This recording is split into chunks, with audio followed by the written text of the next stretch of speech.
ఆ సత్య జ్ఞానాన్ని, ఆ ఆత్మ జ్ఞానాన్ని తెలుసుకోవడానికి ఈ భూమి మీదకి వచ్చావు.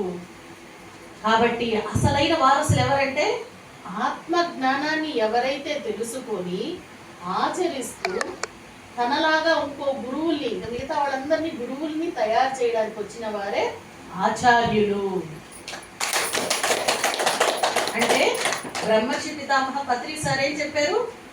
మీరంతా గురువులే, మై డియర్ గాడ్స్, అంటే నా ప్రియమైన దేవుళ్ళారా, మై డియర్ మాస్టర్స్, నా ప్రియమైన గురువుల్లారా, మై డియర్ ఫ్రెండ్స్, నా ప్రియ మిత్రుల్లారా, మీరంతా ఎవరు? మిమ్మల్ని మీరు తక్కువ అంచనా వేసుకుంటున్నారా? మీలో ఉన్నది దైవత్వం. ఆ దేవుణ్ణి తెలుసుకోవడానికే వచ్చారు మీరు ఇక్కడికి. అసలైన ఆ సత్యాన్ని, ఆ సత్య జ్ఞానాన్ని మీరు తెలుసుకొని గురువుగా ఆ గురుతత్వాన్ని, అందరిలో మీలో గురువు ఉంటారు, మీరు తక్కువ కాదు అని మీరు ఆచరిస్తూ, ఫస్ట్ నేను ఆచరించాలి, నేను ఆచరిస్తూ పక్కన వాళ్ళని కూడా గురువుగా తయారు చేసి వాళ్ళు కూడా ఆచరింపజేసి ఈ ప్రపంచమంతా గురువుల్ని తయారు చేయడానికి వచ్చిన వారే బ్రహ్మర్షి పితామహ పత్రిజీ.